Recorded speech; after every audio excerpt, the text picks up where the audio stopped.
Hey everybody, and welcome to week 4 of our class. This week we are going to actually get into content that is directly relevant to United States history as far as the history of the United States is concerned with respects to the American Revolution and the coming of the American Constitution.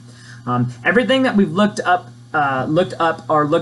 up to this point, rather, I got a little tongue-tied there. Everything that we've looked at up to this point has really been an attempt on my part to provide some historical context, to sort of provide a foundation for understanding how and why and where the United States came from, its heritage, its history, its culture, its own identity, right?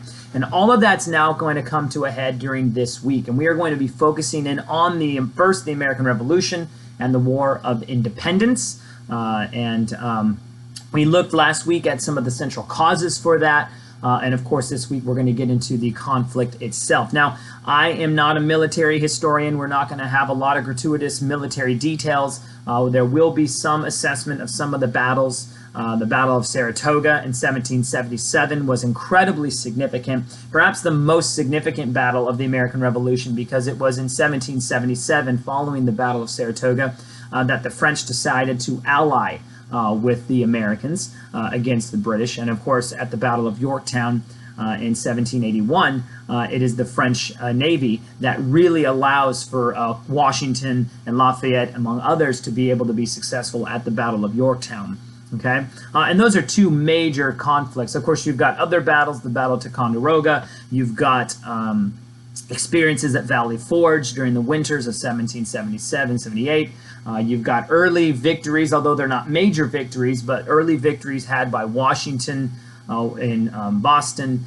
He's got some at Trenton and Princeton. And these are more morale boosters than they are actually strategic victories. In fact, as far as military strategy is concerned, Washington is not the greatest strategist out there, but he does have skills that he's able to rely upon, including the art of espionage and sabotage and trickery and lying and using things like invisible ink so as to maneuver messages across lines and such. So there definitely is an interesting war component, but I'm more interested in the social side. And to what degree was the American Revolution a social revolution? And as some will argue, you know, we went from a bunch of white guys ruling the thing to a bunch of white guys ruling the thing.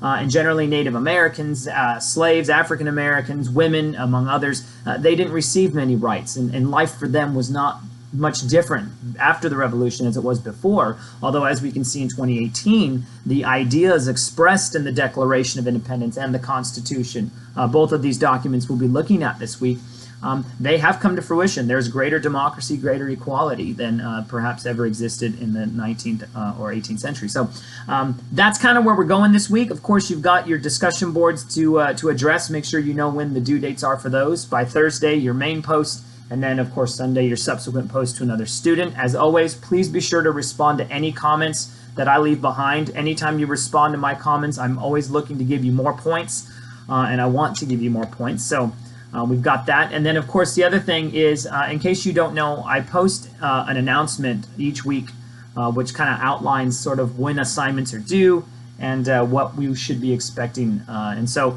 make sure that you go to the announcements every now and then and see what I got for you there. So that's what we've got. If you have any questions, contact me. Let me know. I'll get back to you. Otherwise, as always, go in peace. Be warm and filled. May the force be with you. Live long and prosper, and may the odds forever be in your favor. Have a blessed week, guys.